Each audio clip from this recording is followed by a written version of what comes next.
تفسیر قرآن کریم.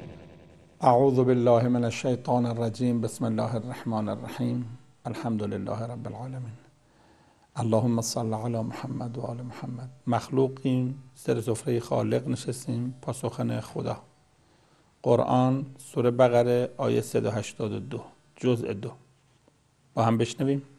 فمن خاف من موص جنفا او اثما فاصلح بینهم فلا اثم علیه ان الله غفور رحیم.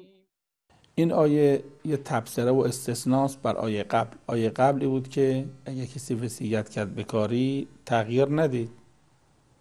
من اگر وصیت کردم که به 1000 تا فقیر لباس بدید، نگید حالا عوض لباس لحاف میدیم، اتاق براش میسازیم. همونجوری که گفته عمل کنید.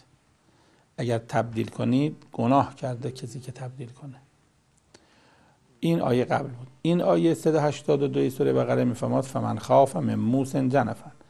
پس اگر کسی از انحراف وصیت کننده، یعنی ترسید، یعنی دید که وصیت کننده یه تمایل بیجا به بعضی از ورثه داره، یعنی حب و بغضی داره انتقام میکشه، میگه به او بدید به اون ندید، خلاصه داره نامیزون حرکت میکنه. مثل رانندهایی که یه وقت گیج میشن، میگه بغل دستش بگه یواش یواش هشدار بدی.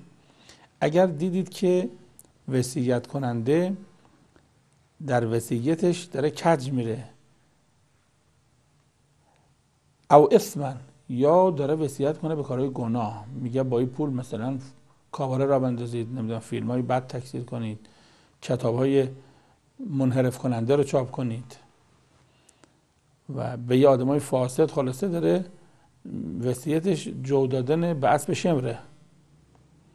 اگر دیدید کج میره، یعنی اعتدالش به هم خورده، یعنی رو حب و بغض، رو انتقام، رو عقده، رو کینه، خورده حساب رو میخواد تصفیه کنه، اگر دیدید وصیت تعادلش از دست رفته، و یا اگر دیدید که این وصیت داره وصیت به گناه میکنه، اینجا دیگه تغییر وصیت اشکال نداره. اگر ما گفتیم هر جوری وصیت کرد، به هر جوری که وصیت کرد عمل کنید، منتها اینجا الا میگه، الا این که وصیت انحراف توش باشه یا گناه توش باشه. جنف انحراف ناآگاهانه است، اسم انحراف آگاهانه. یعنی اگر در این وصیت کجی بود، حالا کجی ناآگاهانه جنف، کجی آگاهانه اسم. اینجا فاصلح، اگر وصی و اونا که زنده هستن اصلاح کنه، اینجا دیگه گناه نداره. خلاصه اون چه در اسلام ممنوعه تغییر و تبدیل وصیت‌های صحیحه، اما اگر وصیت توش فتنه باشه یا خلاف موازین شرع باشه تغییرش اشکال نداره.